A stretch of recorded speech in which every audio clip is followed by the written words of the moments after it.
Capítulo 2. Disección del cuello de un ternero. Se continúa la incisión de la región ventral de la mandíbula en dirección al manubrio del esternón hasta alcanzar la altura de la articulación del hombro. Se direcciona el corte verticalmente, hacia la línea media dorsal del tronco. Al finalizar la incisión, se refleja la piel cuidadosamente. Una vez reflejada la piel de la región, se puede identificar el músculo cutáneo del cuello. Se origina en el cartílago del manubrio del esternón y se inserta sobre el músculo brachiocefálico, a la mitad del cuello aproximadamente. Conforma junto con la fascia una superficie envolvente de tensión contráctil. Está inervado por el ramo ventral del nervio accesorio. Músculos del cinturón escapular de importancia para el cuello. Se observa el músculo trapecio en su porción cervical, cuyo origen se encuentra en el ligamento nucal y su inserción en la espina de la escápula. Al reflejar el músculo trapecio, es posible observar el músculo romboides en su porción cervical, con su origen en el rafe fibroso mediano dorsal del cuello y su inserción en el borde dorsal de la escápula. A continuación, se observa el músculo homotransverso, con su origen en el ala del atlas y su inserción en el extremo distal de la espina de la escápula. Todos ellos inervados por el ramo dorsal del nervio accesorio. Se observa el músculo serrato ventral cervical, cuyo origen se localiza en los procesos transversos de las vértebras cervicales C3-C7, y su inserción es en la cara serrata de la escápula. Este músculo se encuentra inervado por los ramos ventrales de los nervios cervicales y el nervio torácico largo. El músculo brachiocefálico se divide en varias partes. El músculo cleidobraquial va desde el tendón clavicular hasta la cresta del húmero. En el caso de los rumiantes, el músculo cleidocefálico se divide en su porción mastoidea, que se origina en el proceso mastoides, y su porción occipital cuyo origen es el hueso occipital. Ambos se dirigen hacia el tendón clavicular. Músculos epiaxiales. Al reflejar el músculo romboides, ventralmente se encuentra el músculo esplenio, que en rumiantes se origina directamente de los procesos transversos de las primeras 4 vértebras torácicas hasta la cresta nucal del hueso occipital, y está inervado por los ramos dorsales de los nervios cervicales y torácicos. Se ubica el músculo semiespinal de la cabeza con su porción digástrica, que se origina en el rafe mediano dorsal, y su porción compleja, en los procesos articulares de las vértebras cervicales. Ambas se insertan en el hueso occipital y son inervadas por los ramos dorsales de los nervios cervicales. También se puede observar el músculo semiespinal y espinal del tórax y cuello, ubicado entre el músculo longísimo y el plano profundo de los músculos largos del cuello. Es una fusión del músculo espinal del tórax y del cuello con el músculo semiespinal del tórax y del cuello. Inervado por los nervios espinales. Músculos multífidos. Los músculos multífidos de la porción cervical se encuentran ubicados sobre la superficie dorsal de los arcos de las últimas vértebras cervicales y procesos transversos de la primera vértebra torácica, laterales a la lámina de la nuca. Se originan del proceso articular caudal de las vértebras cervicales, excepto el atlas y axis, y se insertan en el borde caudal de los procesos articulares caudales y procesos espinosos de la siguiente vértebra.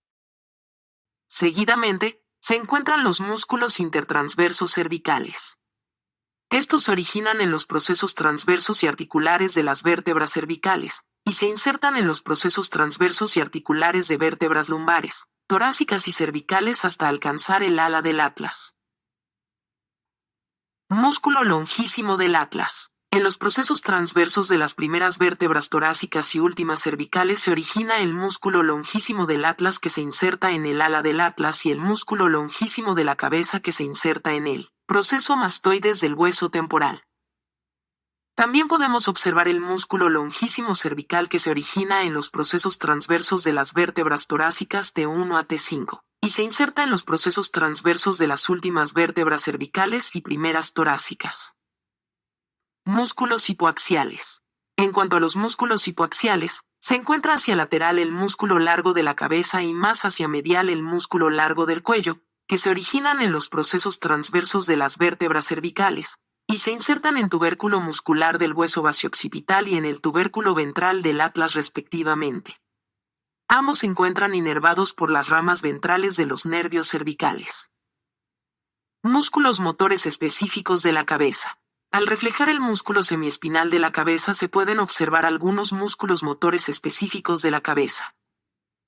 Se observa el músculo recto dorsal mayor y menor de la cabeza.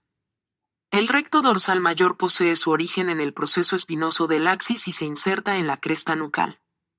El recto dorsal menor sale del arco dorsal del atlas y se inserta en el hueso occipital.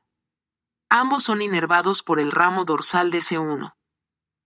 En cuanto a los músculos oblicuos, se distingue el músculo oblicuo craneal y el músculo oblicuo caudal de la cabeza.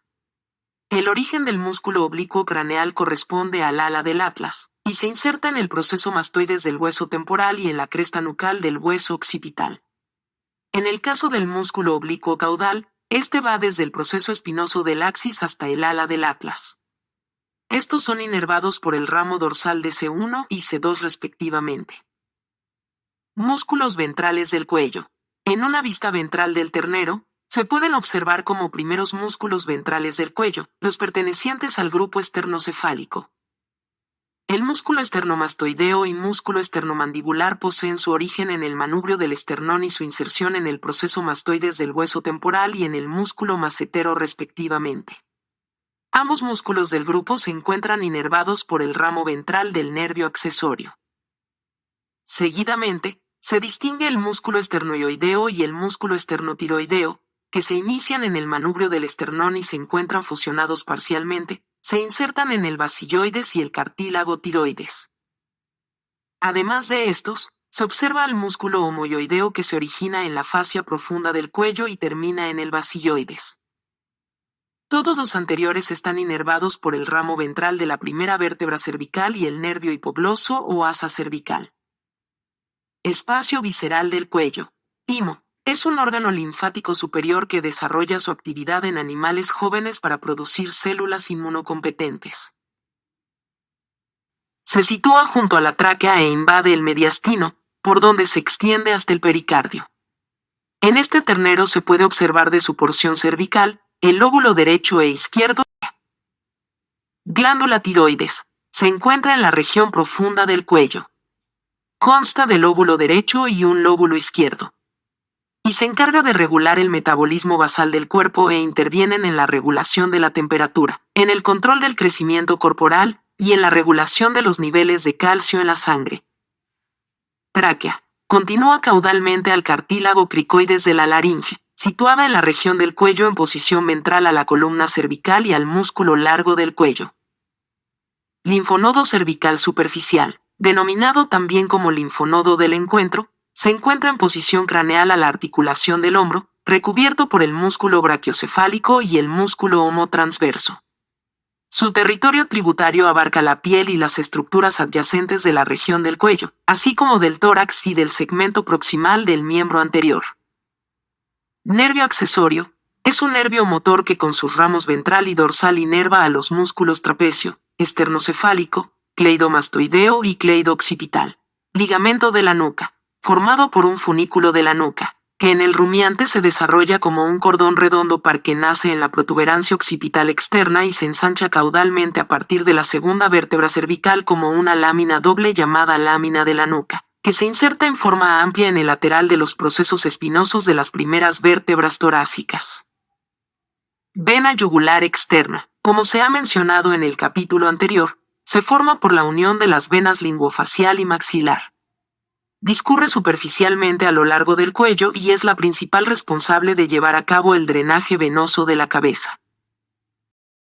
Vaina carotídea, compuesta por la arteria carótida común, la vena yugular interna y el tronco vagosimpático. Vena yugular interna. Discurre en posición ventrolateral con respecto a la arteria carótida común, ellas dos van junto al tronco vagosimpático en la vaina carotídea en dirección craneal. El lugar donde ésta se une caudalmente con la vena yugular externa se denomina ángulo venoso. Arteria carótida común. Se origina del tronco bicarotídeo. Discurre por la región ventral del cuello, a la derecha y a la izquierda de la tráquea. Tronco vagosimpático. Discurre dorsolateralmente en relación con la arteria carótida común, en dirección del tórax. Nervio laríngico caudal. Es un ramo del nervio vago también conocido como nervio laríngico recurrente, Inerva la mucosa que reviste la cavidad laríngica y los músculos laríngicos a excepción del músculo cricotiroideo.